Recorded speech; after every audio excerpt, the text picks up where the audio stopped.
Check, check. I'm showing green bars for volume. Am I coming across okay?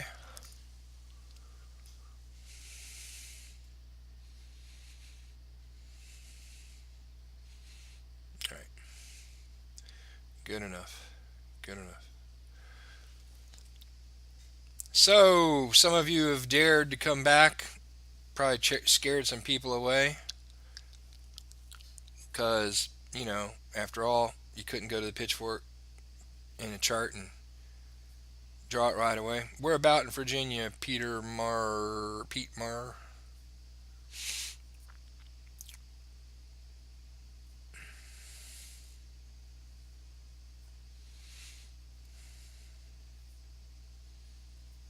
Ah, it's outside Richmond, right?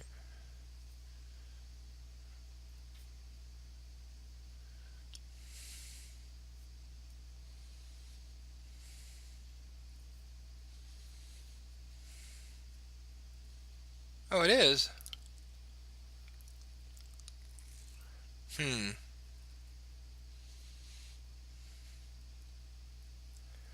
Middleburg area?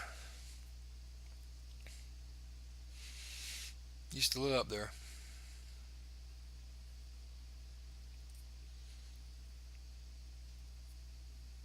Yep.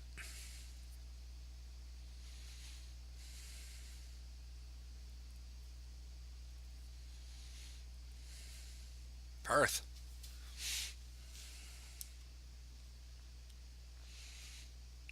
Yeah, I used to work in Reston. Lived in Reston, lived in Herndon, lived in Sterling, McLean, Vienna, Alexandria. Ice House Cafe, baby. Ice House Cafe.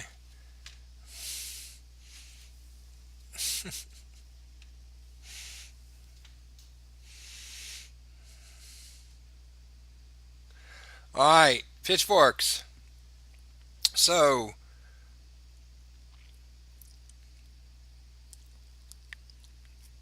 all right, first timers, first timers. Real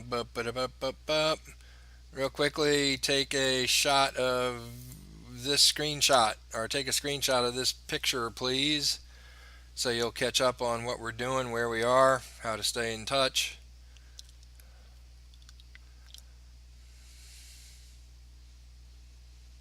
Give it a few seconds. Does anybody need the Telegram group link in the window?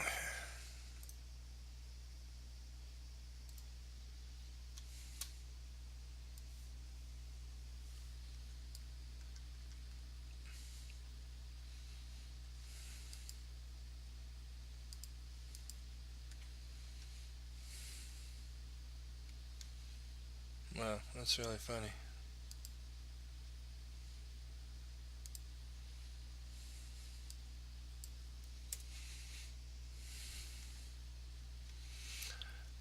Hmm.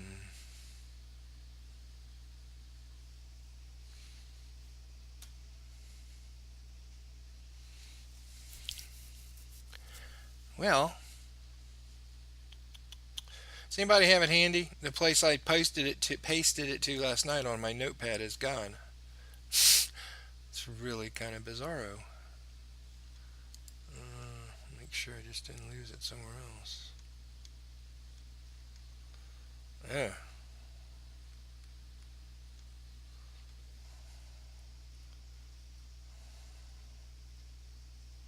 Yeah, we're in it. We're in it. Um,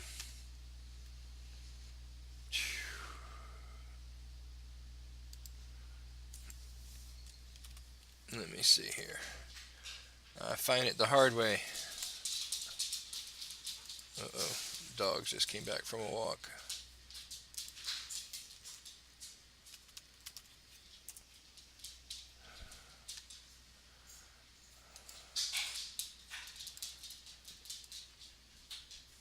Alright, so here's the invite to join the chat group on Telegram. It'll really get going here in a couple days.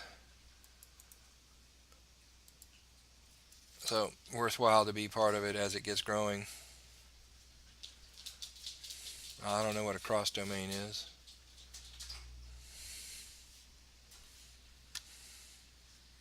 I don't know what that means.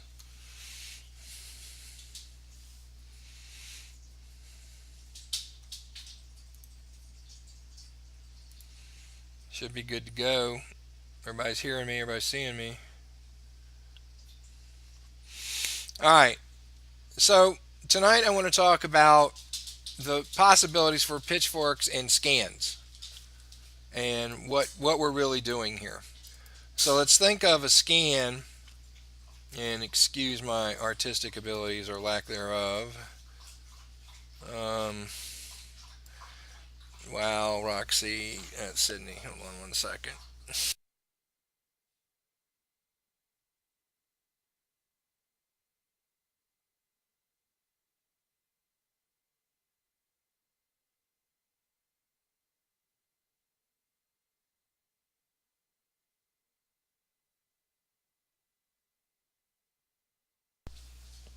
My dog was slurping up a mess there in his bowl. So let's say we have a scan. No, no, no, no, no. Let's not say we have that scan, that's for sure.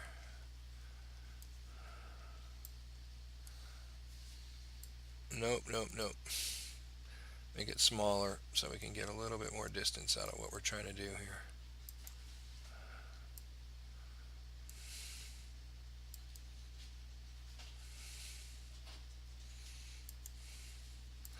All right. So let's say we have a scan. So let's count the ways we can use a fork to help with a scan. Let's count the ways. First one, we can confirm a scan. And essentially what we're really looking for there is confirm the D, which is the entry. Now to do that,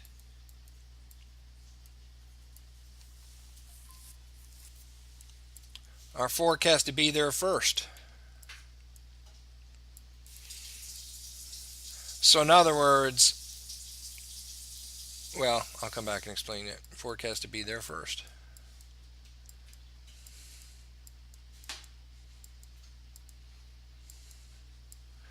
The second way we can use a pitchfork with a scan is post scan, i.e. post D, post entry. We can use it to help with or to be our money management because we know a lot more about the ensuing price movement than the scan does when we have a fork. So that's the second way we can use a fork. That thing really lags. Don't like that at all. The third way we can use a fork with a scan is to get secondary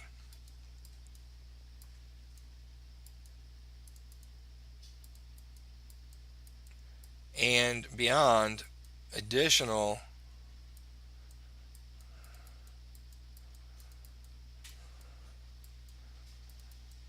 trades.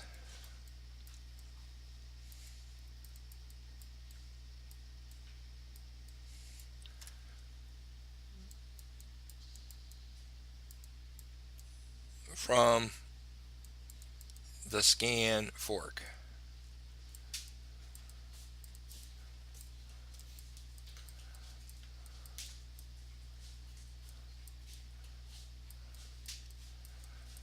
And lastly, we have to put an asterisk on this before we start any of this. All at super profit. And again, for the most part, that's going to be 5x to 15x profit than if we didn't use the fork.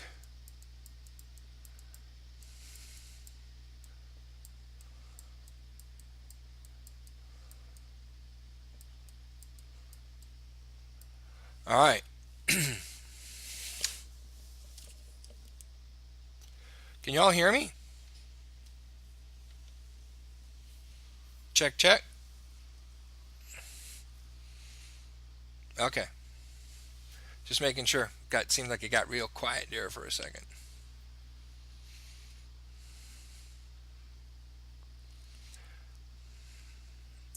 All right. So what this means, let's look at number one. We can confirm the D entry. So let's say this fork as I have it is a,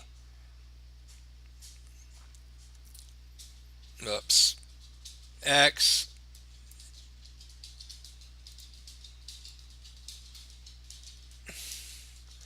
price can't move backwards, can it?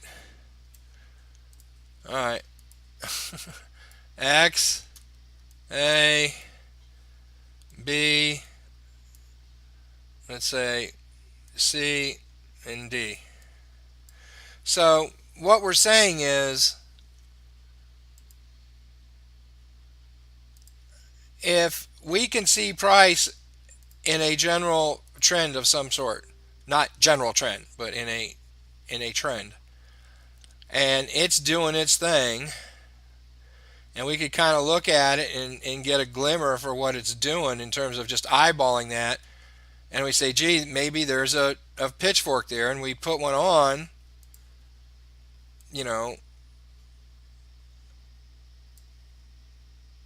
and of course I'm making this kind of iffy right now, but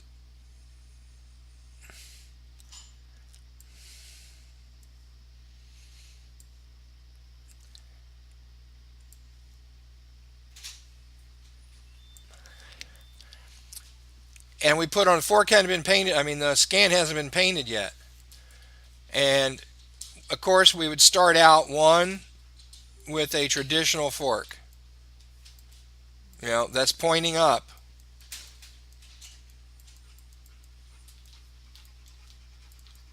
And if we saw the channel going up like that, so we would try and have a fork that's pointing up. We're not worried about the scan. We're not hunting scans at this point. We're just trying to encapsulate the trend. We want, because eventually we're going to be taking trades just off the pitchfork. Up front, we're going to tie it into the scans. Okay? So we want to be able to, just like you guys have been submitting in the group. So congratulations for the pitchfork virgins who posted their first forks. Good job. Good job. Doesn't matter whether it was good, bad, or upside down or whatever. It's great that you posted. That's a sign that you can push through ego. Those of you who are afraid to post because you're afraid you might look stupid, oh my. You're going to let people you never met decide your fate and your future. Come on. Get over that. Thank you, Charlotte. So we want to be looking for forks based on traditional setups, which requires 3 points. Again, not too difficult. Just point the fork in the right direction. That's all. And, if we don't have a traditional, then we go ahead and go with the best fit.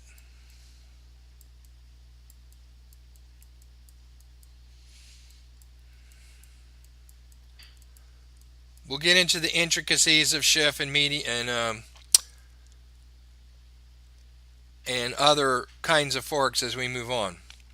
But right now, traditional best fit.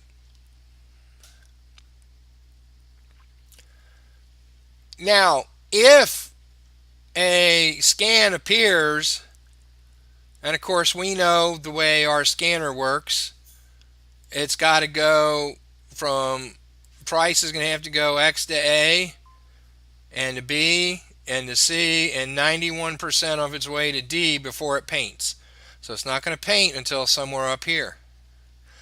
That doesn't mean you can't be fine-tuning your fork with swing highs and swing lows. And what's going to happen is, magically, one day, that fork is just going to, that scan is just going to appear inside your fork. That's kind of fun. Now, when does that happen? When do you have a high chance of that happening? When you're drawing forks on all your pairs, when you're looking at the trend and you're drawing a fork with that trend, you should be able to capture at time period. In other words, 1 hour, 4 hour, 15 minute, a lot of the forks that come along. Not so much 15 because that's faster, I get it. But 1 hour, 4 hours, you should be able to capture most of the scans that come along. Now, if price is all erratic and there's no way to draw a pitchfork, then I get it. But for the most part, there's always ways to draw a couple of pitchforks. Which makes me remind everybody on a particular point, guys, don't worry about a pitchfork not working, i.e., price not honoring it at some point in the future. Remember, pitchforks are a little different than other kinds of trading because pitchforks are setting traps. And guess what? If you're a trapper, the more traps you set, the more you catch. Now, we don't have to catch a whole lot because of the profit ratio. As I said, we're going to earn 5 to 15 times more profit than if you just trade the scan by itself. That same account, same risk in the trade. Without over risking. We usually never put more than 2% into a trade. So no risk, no over risking in the trade, but you're going to make 5 to 15 times the profit. And let me tell you, when you see that compound out, that's a lot of money. If somebody makes $100 on their trade and you make $1,000 on the same trade, and then you do that for 3 or 4 trades in a row, you're never going to want to leave pitchforks.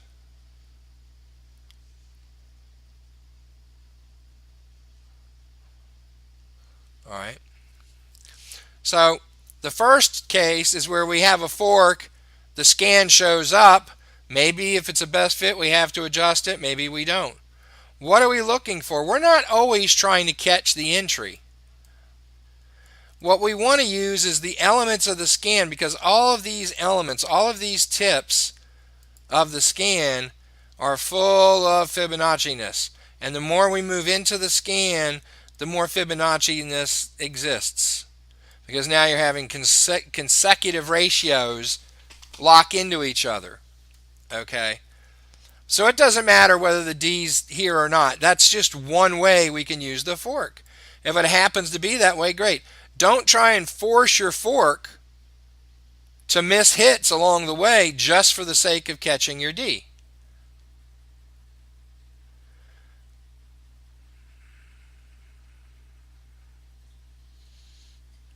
A good example of using the elements as they come along, excuse me, is, let's see here, US yen, 1 hour scan.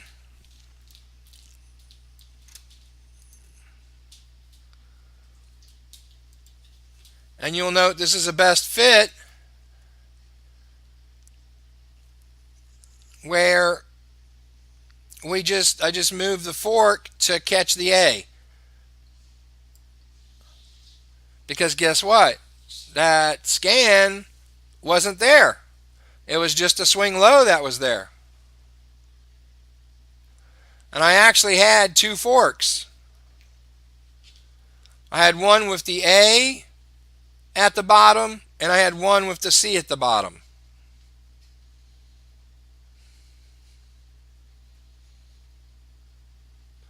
So the scan wasn't there yet, but you can move this up and down to isolate either a really good hit inside or a really good hit outside. And that's a really good hit outside. So was the C when I moved it to the C. Brought this down just a little bit more to have the bottom down here on the other one. Okay. And as it pans out, this thing lights up 91% through. Here's your paint of the scan, and it just so happens it bounces off the pitchfork. A little bit of luck, because I would have liked to have had another touch in here besides just the A. Now again, it wasn't the A at the time we moved. That's just a swing low at the time.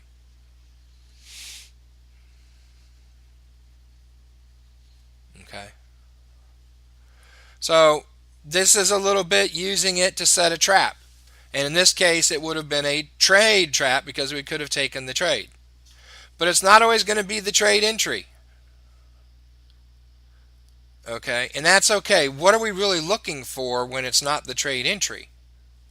What if the D is off a line and it's not anywhere near a line, but I have other things setting up in the scan? Notice the X and A. Well, that's perfect. I'm using a swing low outside the XA, and it hits the XA perfectly. And we just see what happens from there. Now there's a couple things I notice in here. I don't know who notices. What else tells me this might be a good angle? I'll see how well you guys have been studying. What else tells me this might be a good angle?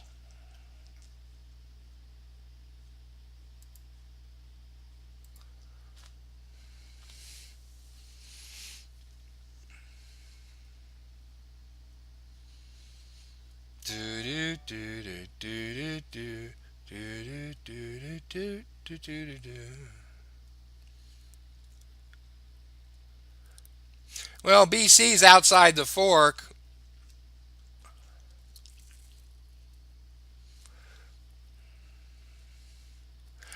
Well, afterwards there's a couple. Afterwards, that's a nice median hit, but going into the D, before it actually got to the D.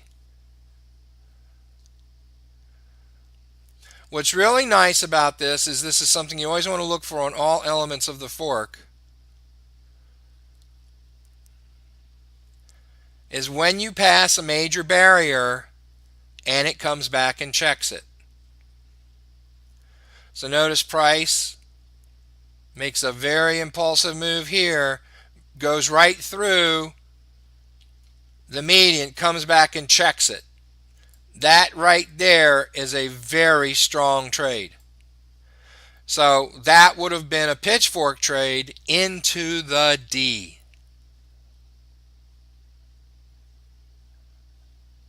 So not only do I have a nice, the XA is incorporated into the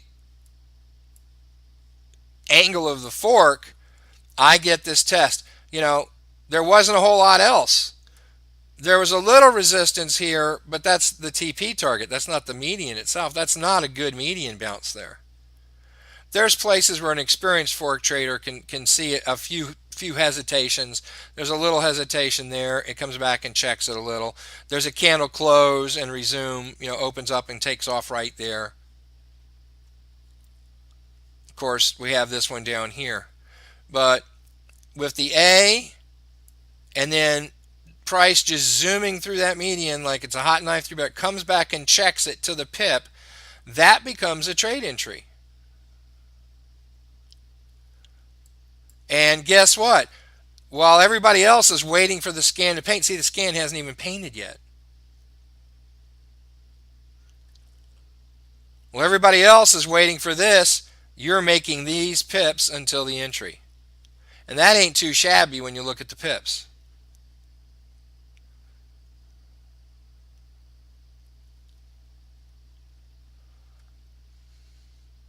Yep, it's called gapping the median. Coming down, be plunging the median. So, pretty cool, huh? When you see that happen in real time, oh my, you want to take advantage of that. So there's a great trade that goes right into the D. So sometimes maybe the D, would have fallen outside the fork just like the C did. Oh well, no big deal. As long as we feel we've got this fork tuned, if the D had been outside and price does reverse on the D, it's going to come back into the fork. And when we got a nice test like we had right here, and we have these nice points, we're going to see some nice things happen afterwards. So we can use this for additional entries and or money management, which is, item 2 and 3. Don't always focus on, oh, it's got to get the D. It's got to be a pretty trade. It's nice when it is, but we're about making pips, guys. And you know what? Maybe something would have been there and we weren't paying attention. We weren't sitting here with a fine tooth Fibonacci measuring all these things. I know a lot of people draw their own scans. That's okay. They do the Fibo work. They know the relationships for each pattern, or they got a little cheat sheet out. They know the relationships for all that. And, they're drawing Fibonacci's and blah, blah, blah, blah, blah. And so a lot of them draw their own scans in. This may not have ever turned into a scan trade, but I would have got this trade here, and it would have been worth the 5 minutes it took you to put this pitchfork on the chart. Trust me, as a pitchfork drawer, you're going to have the highest hourly rate in the world of anybody you've ever known.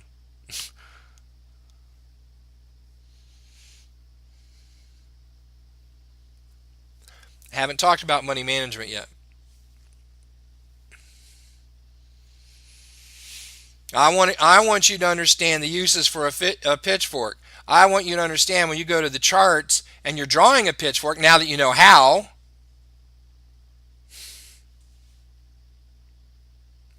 you're going to have to go through the course. If you're not familiar with what a pitchfork is, you're going to have to go through the course. And I put the screen up at the beginning so you can see the fork, the course. Forks are very powerful. They're not that hard to draw once you start drawing them. Okay? So, again, multiple uses for the forks to confirm or affirm the D entry. Once the trade has taken place, in other words, once that D is there, whether this is your entry or not, maybe you don't enter it, maybe the D is outside the fork, maybe it's somewhere in the middle of the fork, not touching anything.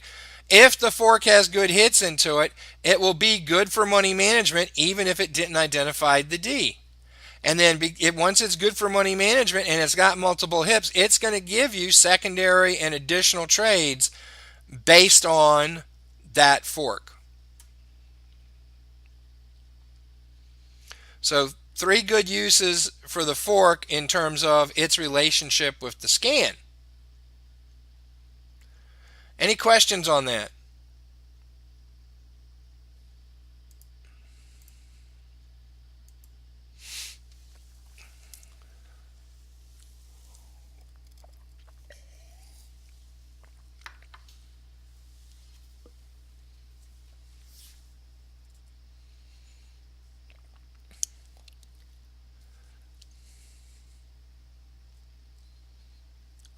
So here's what I say. Keep drawing your forks.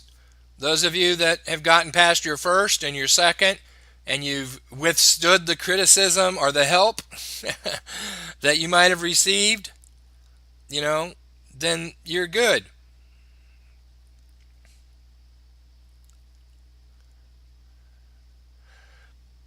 So, look, guys, the best place to do this, you want to be useful with your time, okay? When I first started the class, the very first day, go back to session number 1. It's going to fall off after today, I believe. Go back to that first session. And what you want to watch is I put attributes of a successful Forex trader on that first screen.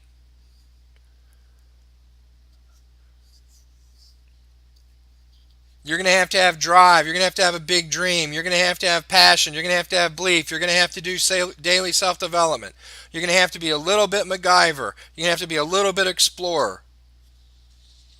You're going to have to be someone who comes out of their comfort zone.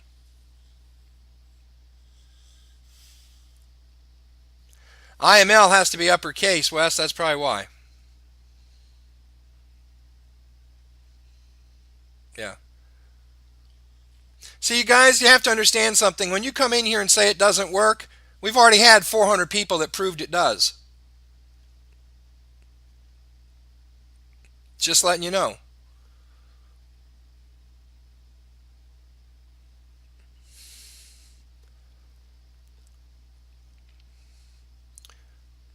Yeah, get comfortable being uncomfortable.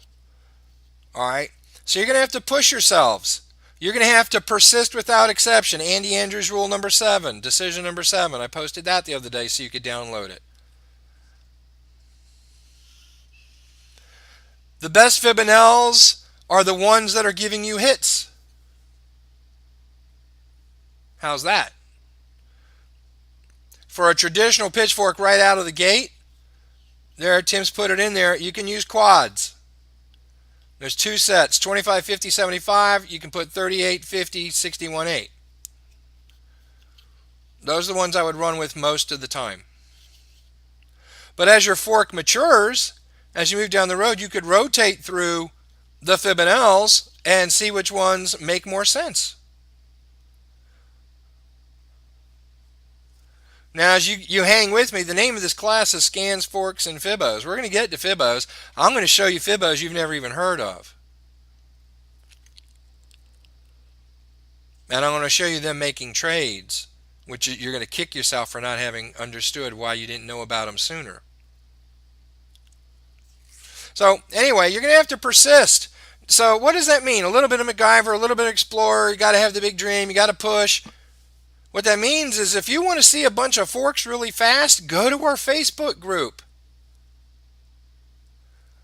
People say, oh, I wish these sessions could be longer. You can extend it to 3 hours if you want to. Go to the iMarkets Live Scans, Forks, and Fibos group.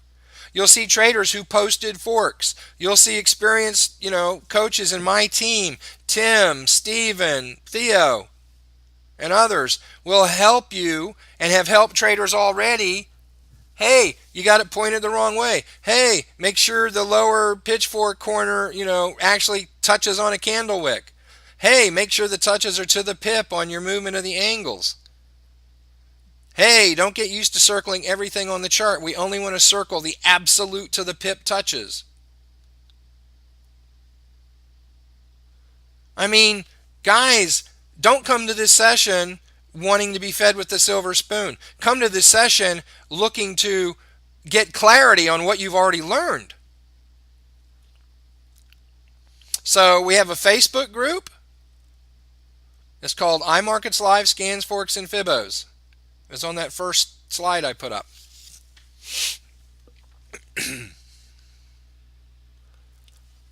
We also have a Telegram. I haven't got real active on the Telegram yet. We're going to.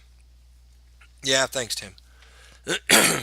So there's so much there. I mean, Tim and Steven and Theo's catching up there. They're pouring their heart out, giving you guys time. They're not even IML educators. They're traders / leaders.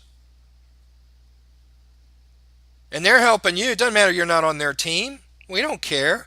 We just want you to be successful in your trading.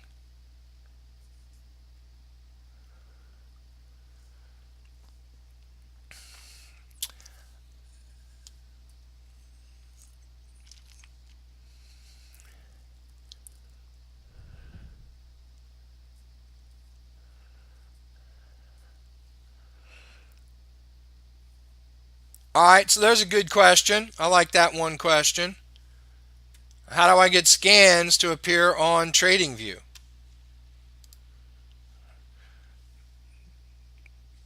Send your 1995 to Tim via PayPal, and he'll send you back the chart with the scan on it.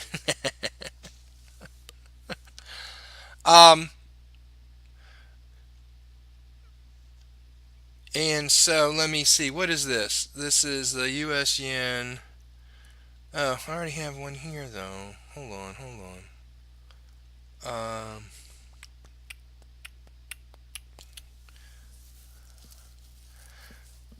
So somebody drew a fork today, and I don't think they even realized what it was. All right, so let me do it this way. I don't know. I'll try this.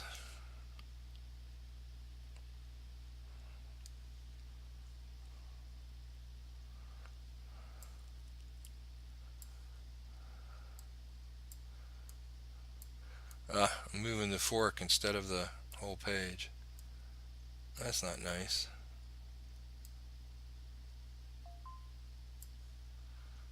Alright, bear with me.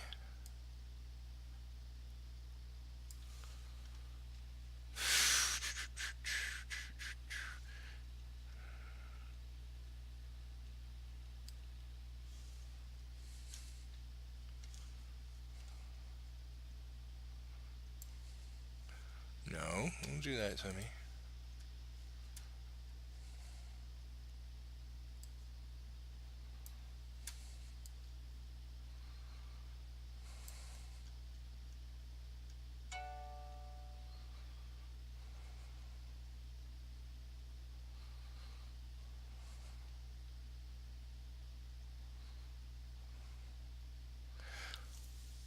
So I'm not used to having these on one screen. I'm used to using this with two monitors, so things are a little scrunched for me. So you'll have to understand that.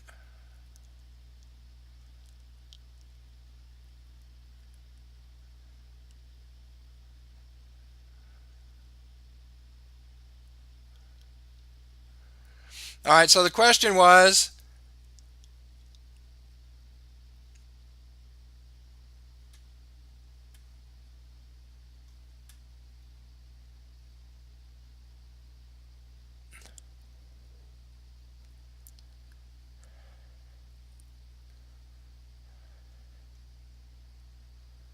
uh, okay, I'm sorry, I didn't catch that. Uh,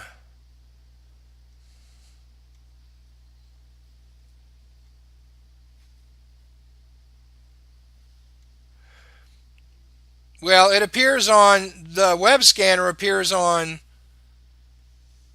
the web scanner, so the scans appear on the web scanner, which is TradingView, but it's an OEM version of TradingView. What was that comment? I don't understand that. Great to hear that because not everyone in the IML group feels the same way. What are we talking about there? What did I miss?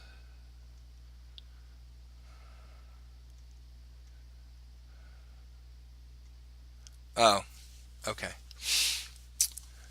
So, and again, you'll have to forgive me because I'm doing this. My chart's a little scrunched and the other one's not. So there's this tool on the in the center of the chart, well, in the top left or the left bar, if you will, the toolbar of your personal TradingView charts, and it's an XABCD pattern tool.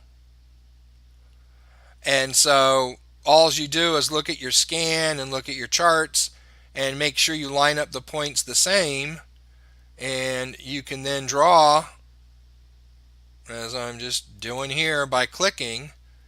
1, 2, go to the third one just a tad higher.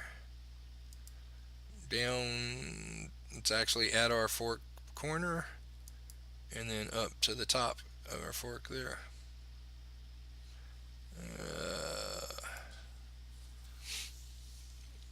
Okay. And it's just distorted because of the way I have the thing scanned. So that's all you have to do.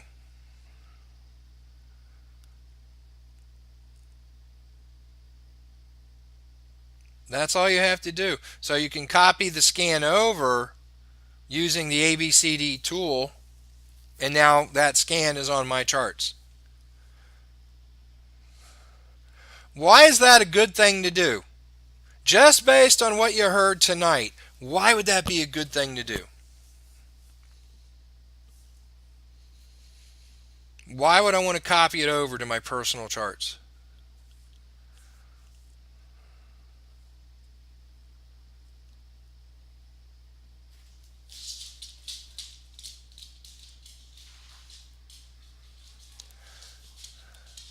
Because at that time, whether there's a trade or not, at D, the Fibonacci relationships are there. That's why that's why the pattern got painted. That's why the D is where it is. Oh, thank you.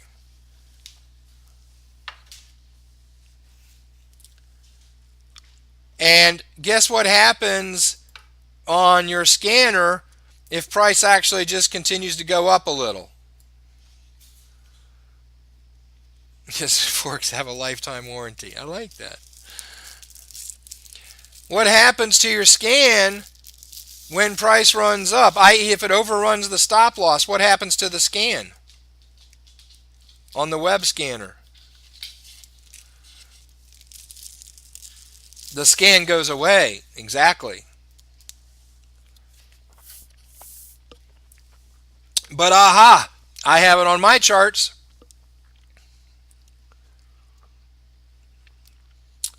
What did I say forks are really good for? Secondary trades. Now, I got on this chart here that I just put the scan on. That was a chart with those two forks that was submitted by a trader in the Facebook group. I just copied her forks over to mine to illustrate something.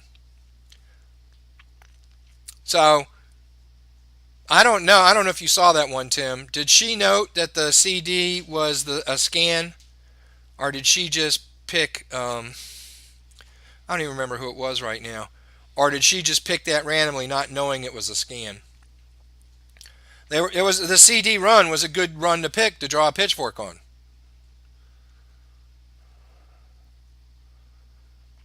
So now I have a really hard set Fibonacci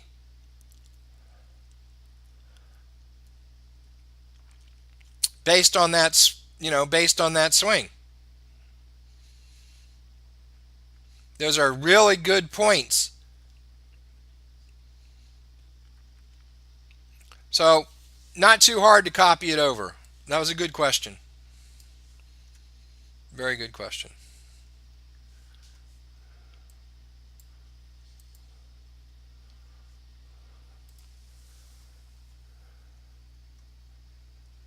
Oh, okay, Tim. So, yeah, absolutely. Save it for reference for later. Now, the other thing that's good about having a scan on your chart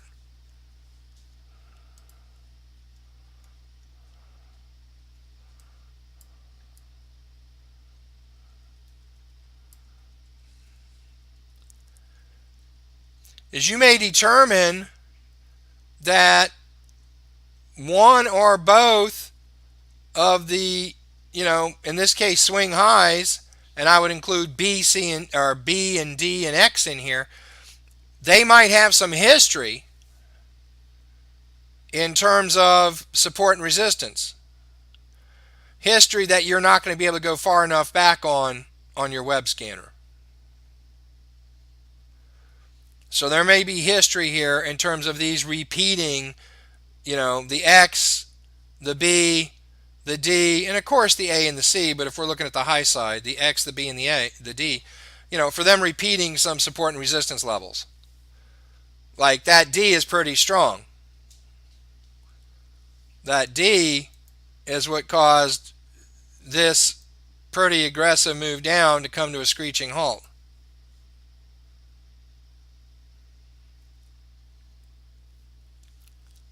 Is that, who wants to guess, is that a Fibonacci? Is that point Z?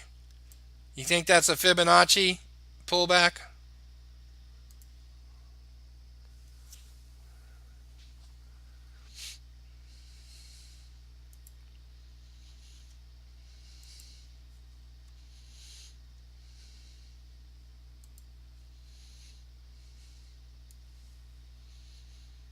Oh, crap. Can't even get it down.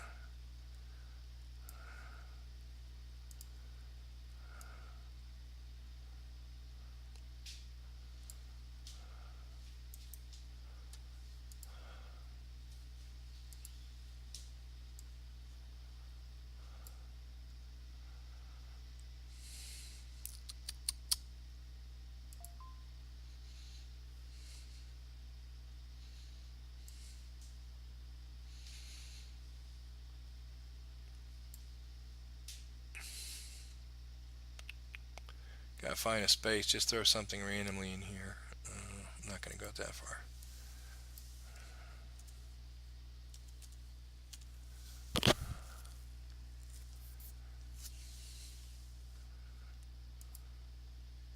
Boom. Did you see that, Tim? Did you see that?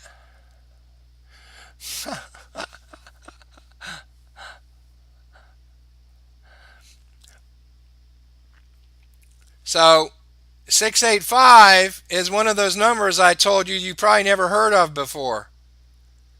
And yet it turns major swings like you won't believe. So we knew that coming in here. See, the scans only take the most immediate Fibonacci's at play. Here's a Fibonacci from way back, but we know it had to be strong because it stopped this bad boy and forced it to do its own 38% retracement, or 23.6, whatever the number is. So it stopped it right here. There had to be something hard stopping that. It's 68.5.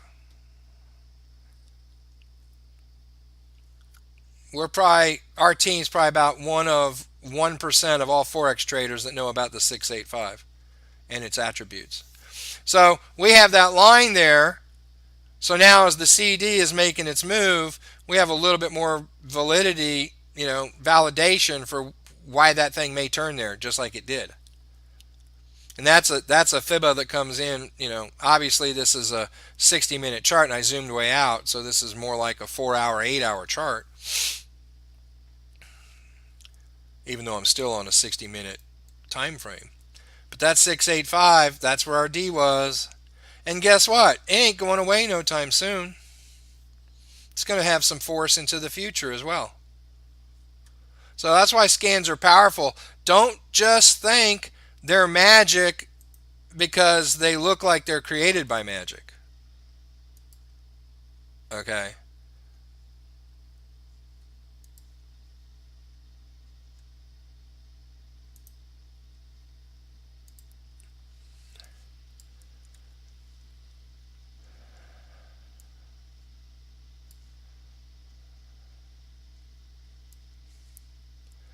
So the points on a scan, are Fibonacci relationships.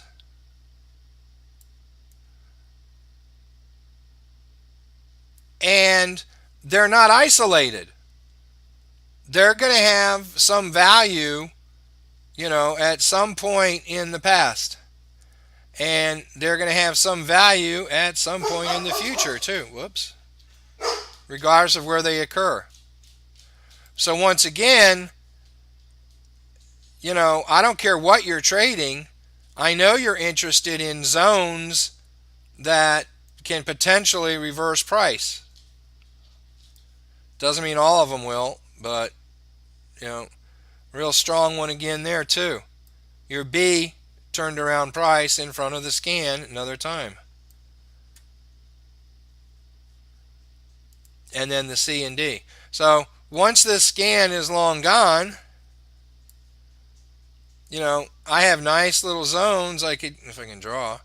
I have nice little zones I can draw that can help me in the future with my trading. Pretty powerful.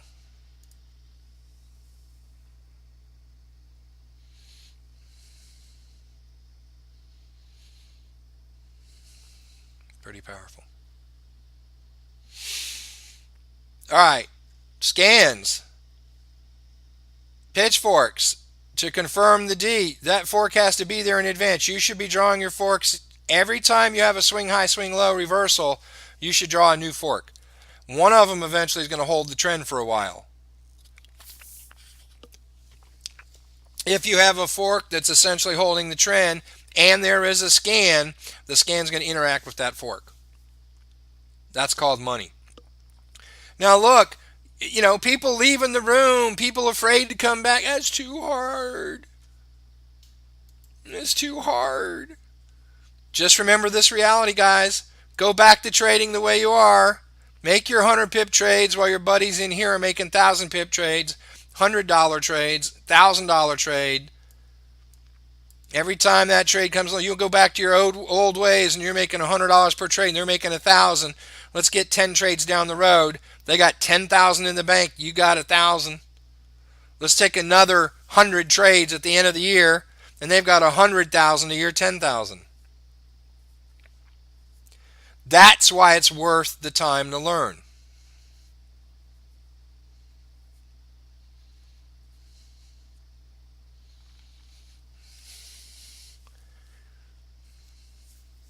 That's why it's hard to learn.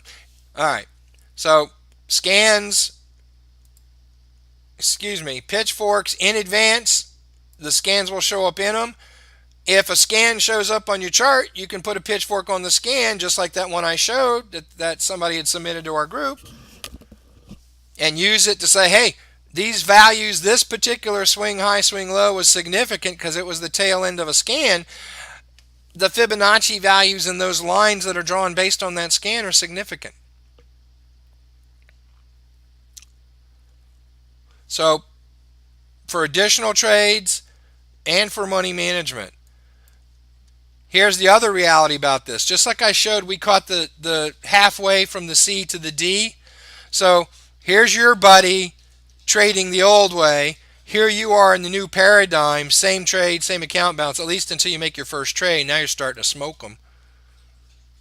And then not only is he waiting for his next scan, for which he's going to make the meager amount of money, you have opportunity to take trades in between the scans that are sitting there on the pitchfork. It's a money machine. But guess what? Like all things that do great things, you got to practice at it a little.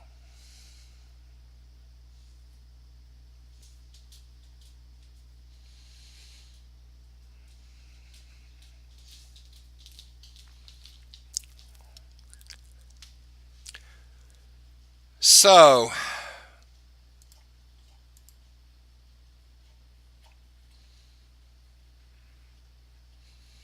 I got a question. I got a question as I'm looking at the clock. And I want honesty. I want honesty. Who really, really wants to be an extremely successful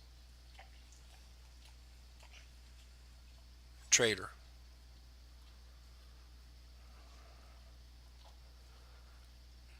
Now, I don't mean just who wants to, I mean who wants to and will work for it.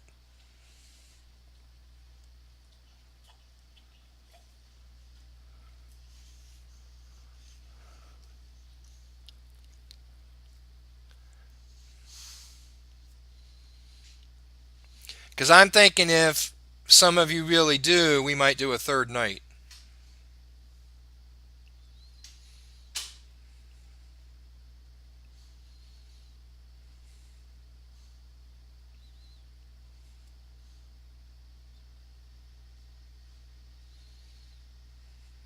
But you got to hang with me because an hour isn't a lot of time. And so we have a lot of bridging to do between sessions. And I'm working on a vehicle to let brand new people, whether they're brand new the third session or the 53rd session, be able to come along and join us and do some good here anyway. So I'm thinking maybe what I'll do is have two sessions like we're doing now, and a third session will be just an open forum question and answer. So that way, if I have to repeat stuff, I can repeat it and nobody's going to be offended because it's open.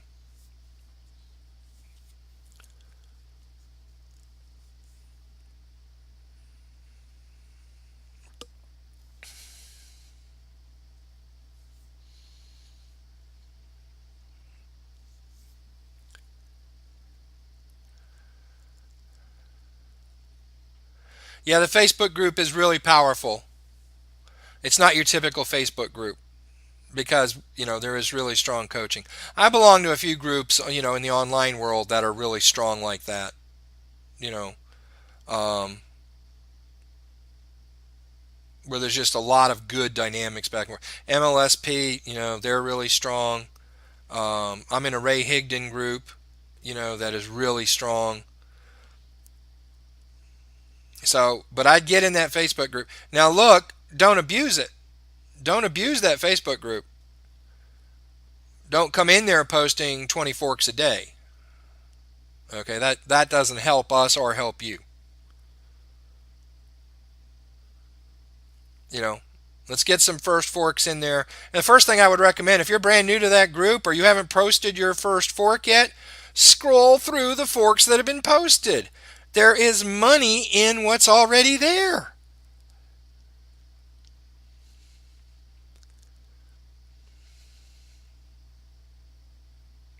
There is money in what's already in that group. Money in the sense that massive learning. You can speed things up, and that's why community is really good.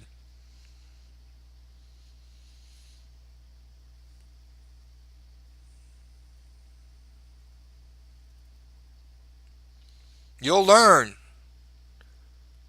Your fellow traders, and this is what I like about our group because we have people from all different teams in there.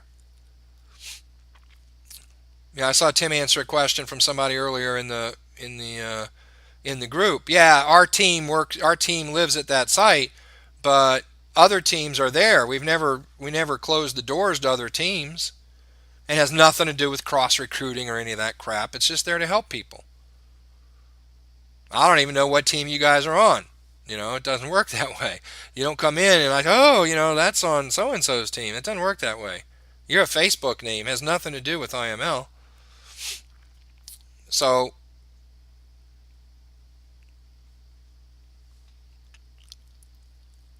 that group is really powerful. And the dynamics of community like that are really powerful.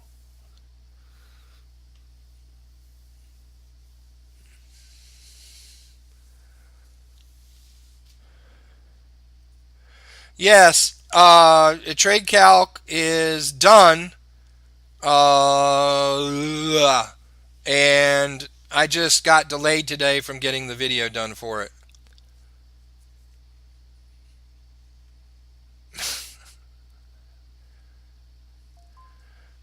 Well, I don't want to just show you how to use the calculator. I want to put the calculator in your hand. Because here's what we're going to do. You know, Let me just get to it. So the next phase, and this is why start practicing those forks. Here's the problem, guys. Some of you won't listen to us. I know I've said, and Tim, Steven, they've echoed it. Theo, don't trade yet, guys. Just hang on a couple more sessions. Don't jump ahead of the game, especially with live money. So what we're going to do is walk through the entry. We're going to walk through setting your risk, doing your position sizing,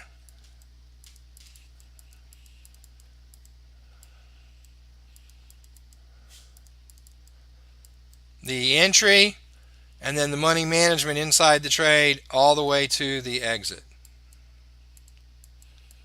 So that's what we're doing in our next session. And I will put a note. You can get ahead of the game. I will put a note in the Facebook group, and I'll post it at Telegram, and I'll let you know when Trade Calc is available. I took down the current version, so you can't get it right now, and the new version will be there in a couple of days, and I'll let you know. And you could download it, and you could watch the video for it. There'll be a video right at the site, like there always has been.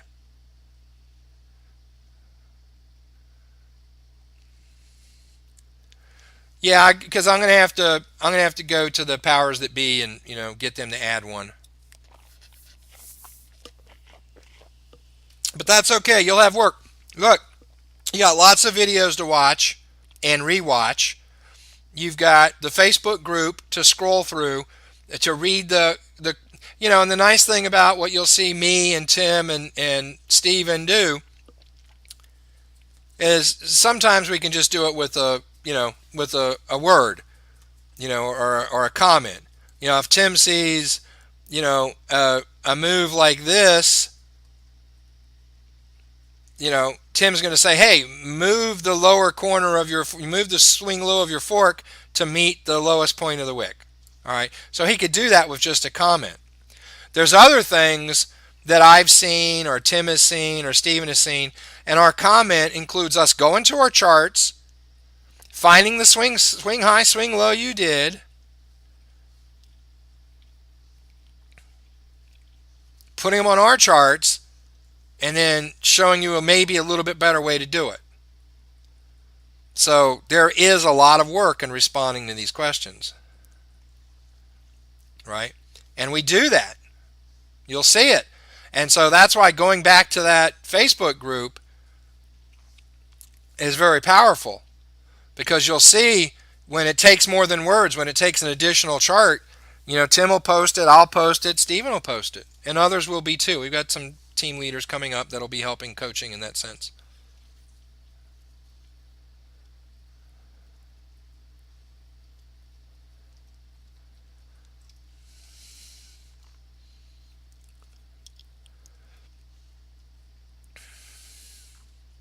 So you'll get to grow from that. And guess what? If you want to be a big part of this community, then you have an obligation to do the same. So don't just sponge off other people who've taken the time to post, and Tim, me, and Steven, and others who have taken time to help. You need to post some trades so you give that person a chance to see other charts, right?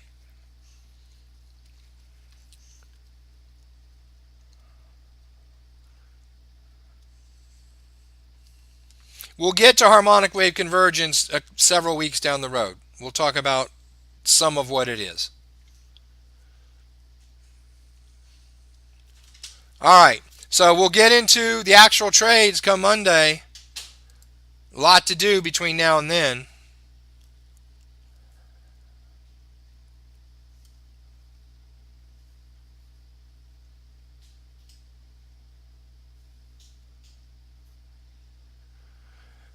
All right, so the reason is because a shift and a modified shift are going to be too technical right now. And 90% of the time, if you have a best fit that fits because the angle is too steep, it is going to be a shift or a modified shift. It's self-discovery. You'll find that down the road. So I've taken a different approach in teaching pitchforks the last 2 to 3 years, and that is go right from traditional to best fit, because most of the time your best fit, if it's going to be a best fit that works, is going to be a shift or a modified shift.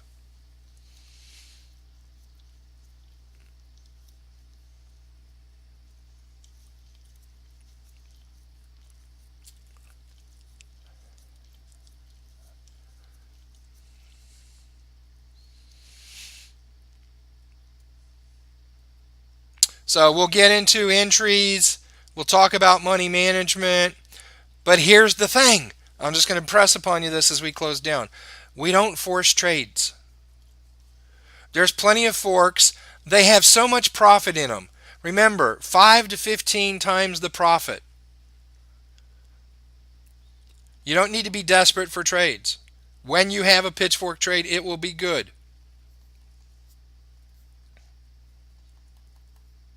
So we wait for the good ones. It's one reason why we were saying make sure your touches are to the pip. We want those touches to the pip on a wick, because then you can trust the fork. And we're going to give you more money per pip gained than anything else anywhere you'll see ever in the Forex. So it's very low risk, very high yield. You're going to shake your head up. Got to change your paradigm a little about how you see trading, how you see stop losses.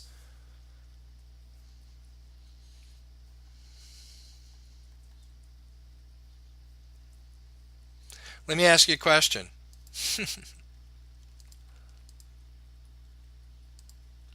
Say there's a move.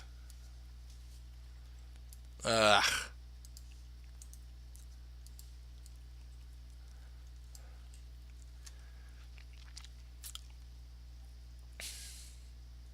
Which would you rather do? Enter that trade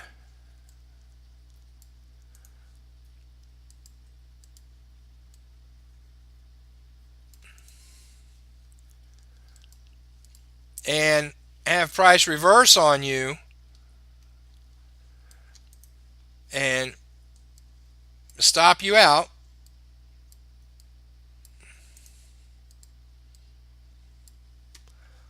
or not stop you out. Let's make it even better.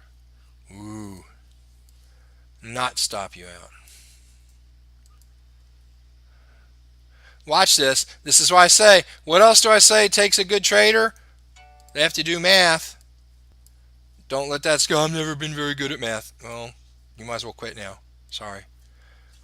So it comes back from your entry, but it doesn't stop you out and goes. Which would you rather have, that or maybe a scenario to where you entered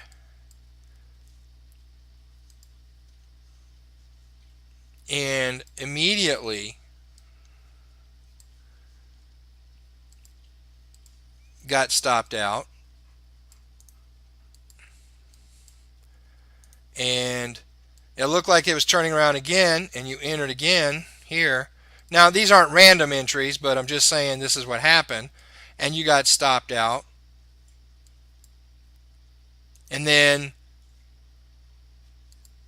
you entered again. It's supposed to be blue, and you got stopped out. See, that's what I've done here is I've just made little, all of those are these moves here. You know, came down, went up a little, came down, went up a little, came down a little, and then turned around. And then finally, you know, you got stopped out there, right? All those you got stopped out on. And then this one turns around,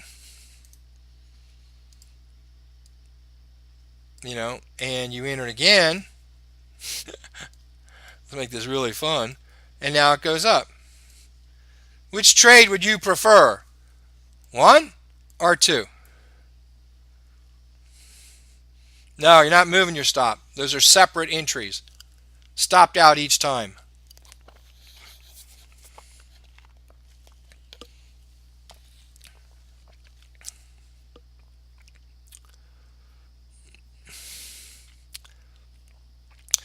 It's a little bit of a trick question, but let me tell you what's going to happen here. So over here, you had your 100 pip stop loss. You had 2% into your trade. Over here, I put 2% into a 10 pip stop loss for lot calculation, but I'm trading a 5 pip stop loss. So if I use 2% for a 10 pip stop loss, if I'm using 2% for 10 pip stop loss and I take myself out at 5 pips, how much did I lose at the 5 pip point?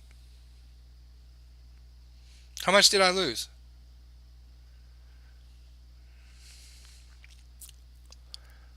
If I put 2% to a 10 pip stop loss and I lose 5, yes, I lose 1%. So now let's compare these two trades. This trader 1, he never got stopped out. He was smart. He had that big fat stop loss. He never went minus 2%.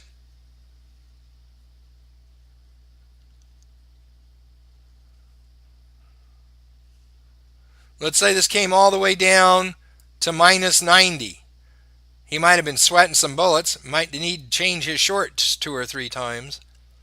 But he didn't get stopped out. It turned around and went his way. Right? Now this trader over here, he thought he had an entry and he went minus 5, which was minus 1%. And he thought he had another entry. Oh my gosh, he was wrong. It backed up 5 pips on him. He went minus 1%. He had another entry. It backed up on him. He went minus 1%. Finally, he had a trade where he entered and he didn't get stopped out and it went. Now this looks like a little mental masturbation here. But let's look at the reality. On the left, math, guys, he's down here at minus 90. He has to earn 10, 20, 30, 40, 50, 60, 70, 80, 90 to get back to 0. What is his gain in his trade at 0? Well, a big fat 0%. This drawdown 90 pips. So he finally gets in the trade, and it goes back up to that original entry point where trader number was one, and he's there. How far is that? 90 pips. What is his rate of return? 2% every 10 pips. When he gets back to the original entry point with 90 pips, and he has 2% in his 10 pip stop loss, he gets here to the entry point. What's his rate of return on 90 pips?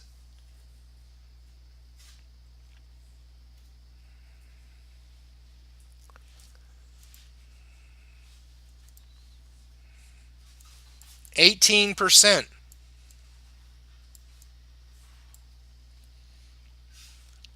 That's at the 0 point. Trader number one is at 0, now hoping to start to make some profit. Trader number two is already plus 18% at the 0 point. Then what happens? Let's say it goes up 100 pips. Okay, he's got 2% to his 100 pip stop loss, which means when he makes 100 pips, he's made 2%.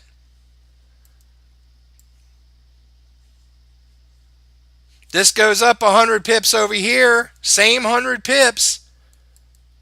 He's got 2% to his 10 pip stop loss. It went 100 pips. How much did he make?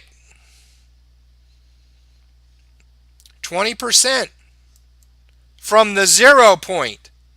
But he already had 18. He made 38%. Trader number one made 2%. Now, who wants to learn how to trade with tight stop losses? See, the difference in these two is that this first trader, he's participating in the drawdown. He's participating in the drawdown. Over here, yeah, correct. You have to take the 1, 2, 3, minus 3. That's 15%. My bad. Thanks. Good catch. So this is 35%. I wanted to make that point, and I just forgot. Thank you. So 1, 2, 3. He was down 3%. He made 18 going up. You got to pay those 3 back, so he's only netting 15. He only netted 35% compared to his 2%. See the difference over here in trader number two, he's not participating in that full 90 pip drawdown. He's only participating in 5% hunks. And then when it turns around, look out. Now some people are going to be critical and go, well, what if it didn't turn around? Then this guy over here is at 0 and you're at minus 3%. You know what? You're absolutely right. But is this trader one in here taking these trades to make 0, or is he taking these trades to make 100%? He's not taking these trades for it to back up and him lose 0. Right? It's a flawed argument. So this is why we trade. We don't participate in the drawdown. That's the difference between the new paradigm and the old.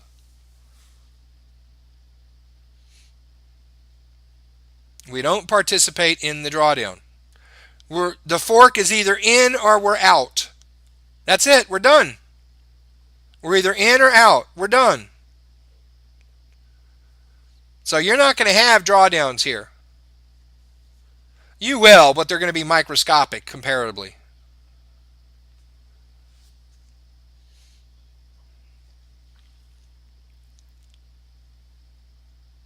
Yeah, he's at 2% if it doesn't turn around.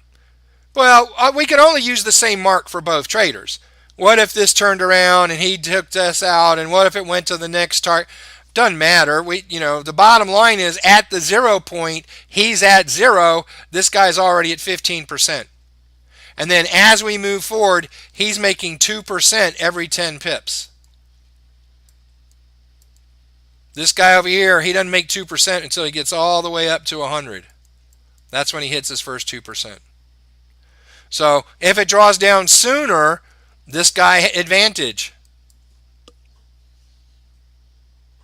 So this is why we trade forks, because we can get in here very, very tight stops. And I'll show you how to do it with even more precision. So that's why you're here.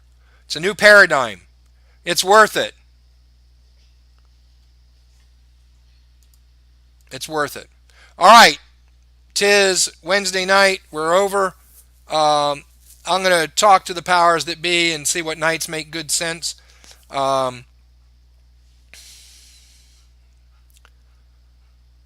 I told you one of the things about the new paradigm is we work with your psychological development, not against it. The old paradigm works against it. So there's the Facebook group for iMarkets Live, Scans, Forks, and Fibos. All right, so I'll see you guys Monday.